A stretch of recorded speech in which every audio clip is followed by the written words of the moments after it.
Right now, I believe that there's a confluence occurring that has never before happened in history. Number one, we have the baby boomers retiring in droves. Baby boomers own more businesses than any other generation in the history of mankind. Today, they're retiring at a rate of 10,000 per day. Not only is that going to continue for the next 19 years, it's actually going to increase, maxing out at about 11,700 baby boomers a day. Second, the proliferation of online marketing is something that during the creation of all of these of the successful baby boomer infrastructure wasn't there. And so you've got online marketing as a key driver to being able to grow value with a lot of old economy businesses, right? Then you have the ease of access to capital. Never before in history has capital not been a restraint. And so you've got an estimated $10 trillion in business value that needs to change hands from retiring baby boomers to the new generation. And with the confluence of online marketing and ease of access to capital, this is probably going to be the opportunity of our lifetime. In terms of entrepreneurship, a lot of times we like to think that, starting a business from scratch is what that means. And, that's true and it's not. Entrepreneurship at its base is really just increasing value, okay? And today we are familiar with real estate entrepreneurs or internet entrepreneurs. And the question I'm posing is we need to look at this in terms of acquisition entrepreneurship.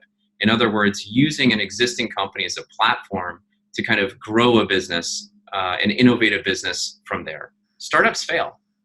Maybe 10% of them make it. And the fact is that once you make it, 96% of them never exceed $1 million in revenue. And I don't believe that any entrepreneur starts a business because they just want to get to $500,000. We all have these big dreams. We're all trying to build the biggest company that we can. And the truth is that, for a small down payment and a bank loan, pretty much anyone can own one of the largest 4% of companies in the United States. When you look at those businesses and what they need, it's entrepreneurs. And that's the business model for acquisition entrepreneurship. In 2006, I bought a book printing company, okay? And it was a really weird time to buy a book printing company. Not only was the industry mature, but it was starting to decline a little bit. And not only was there no one from my generation sort of getting into the industry, but, anyone with gray hair was staying out also, right? I mean, it was not an attractive space. Obviously the internet was disrupting newspapers at that time, and tablet computers were just coming out. The month I bought the company, the iPad came out. Kindle was making headlines, right? Bookstores started going out of business. It was a really, really ugly time. However, what I did was I looked at the underlying trends in the industry. And what I saw was that because of online ordering, self-publishing was exploding, okay? Instead of, my numbers are wrong here, but instead of about 4,500 new ISBNs every year, new titles every year, there was like over 300,000. I mean, it was that drastically. Digital book printing, which is essentially exalted Xerox machines, were creating a whole new industry, which was growing at 30 to 40% every single year for 4 years. So I bought a book printing company because it had an existing knowledgeable staff. It had a customer base of 125 to 150 publishing companies, and it had millions in revenue. I didn't have to start a digital book printing business. I could buy a business with customers, with knowledgeable staff. Everything was already in place. I used the existing cash flow of the business, okay, to pay the loan off that I bought the company with. I also used it to create a digital book printing facility inside the company, all right? And what I did was I took that offering to our existing customer base and all of a sudden offered them just-in-time book printing, which, number one, it increased the cash flow of our customers. Number two, it increased the amount of titles that they could actually have up for sale.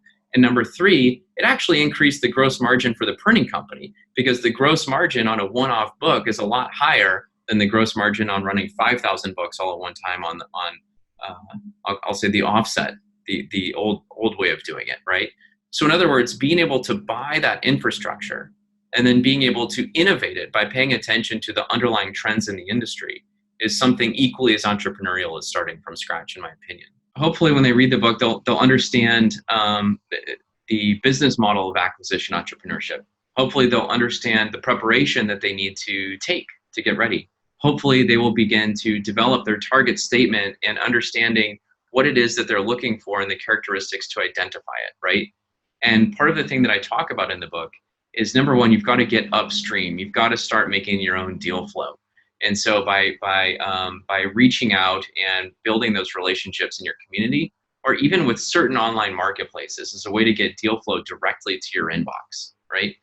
Um, but from there, it's going to be, the next steps are going to be things outside in the world, things like getting SBA pre-qualified, running your credit, getting learning how to put a business plan together so that you can begin to get prepared.